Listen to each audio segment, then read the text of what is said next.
नमस्कार स्नेहा जोड़िया किचन ले आपण मानक बहुत बहुत स्वागत। आज मो कदली भंडार रेसिपी आपण मानक सहित शेयर करबा को जाउची। चलंतु देखिबा आम घरे कदली भंडा बा कदली फूलर तरकारी केमिति बना जाए। प्रथमे भंडारू पाखुडा को अलगा करी फूल गुडी को बाहर करी नबा। सबतक फूल को बाहर कर सला परे फूल गुडी को एभली भाबे छड़ाई नबा।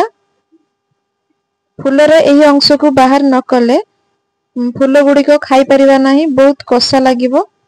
सेतिबाई सबुतक फूलरू यही अंश गुडी को बाहर करी नबा।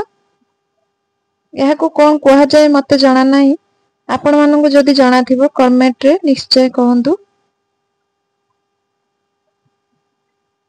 देखि पारुथबे एई भली सबुतक फूल को काढी सारिला परे वर्तमान यहा को छोटो छोटो साइज रे एई भली काटी नबा।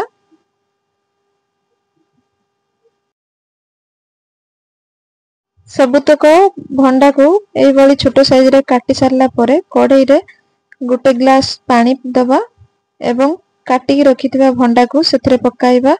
लूण हळदी देई एहा को 5 रु 10 मिनिट ढांकी सिजाई नबा। भंडा सिझी जाइछि। वर्तमान यहा को एक जाली डोला को ढाली नबा, कहीं ना यार पानी जेमिति सबु गड़ी जीवो। वर्तमान सेथरे आलू पकाइबा पई मो कढ़ाई रे तेल गरम करी काटी रखिथिबा छोटो छोटो साइज रे आलू को फ्राई करी नेबे। आलू फ्राई होबा भितरे मो एठी मसाला रेडी करी नेबी। मसाला रे मो नेछि रसुण, अदा, कंचा लंका। वर्तमान এই मसला को आमे भलो भाबरे कुटी नबा। कुटा मसला रे এই तरकारी रांधिले भलो स्वाद आसी थाए। आपण माने चाहिले पेस्ट यूज करि परिबे, किंतु जते संभव कुटा मसला दवा पई चेष्टा करिवे। कुटा मसला रे भलो स्वाद आसी थाए। चलंतु मसला डी हमर देखि पारतुवे एई भलो भाबे रेडी hi जाईछि। वर्तमान आलू भी हमर फ्राई होई गलानी। आलू को गोटे जगह को काढी नबा।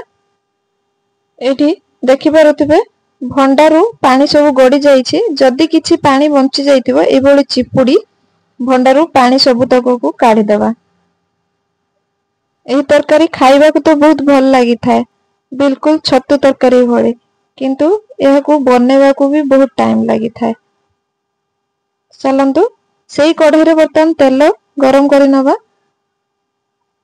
वर्तमान सेतिरे जीरा अल्प पकाइबा एवं काटी रखिथिबा पियाज को पकाई भलो भाबरे फ्राई करे नबा।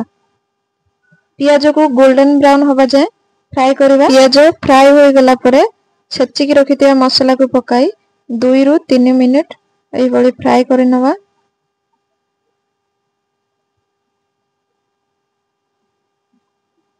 वर्तमान सेथिरे धनिया पाउडर गोटे चम्मच पकाइबा, हळदी पाउडर पकाइबा, काश्मीरी चिल्ली पाउडर पकाइबा एवं स्वाद अनुसार लूण पकाई एहा को भलो भाबरे कसी नबा। मसला कसी होई गला परे अल्प पानी देई एवं टमाटो पकाई सेथिरे मसला को भलो भाबरे कसी नबा, जेमिति कि टमाटो मसला रे भलो भाबरे मिक्स होई जीवो। देखि पारथु एठी मसला टमाटो रे मिक्स होई गलानी। वर्तमान भाजी की रखिथिबा आलू एवं कदली फूल को सेथिरे पकाई 4 रु 5 मिनिट भलो भाबरे कसी नबा।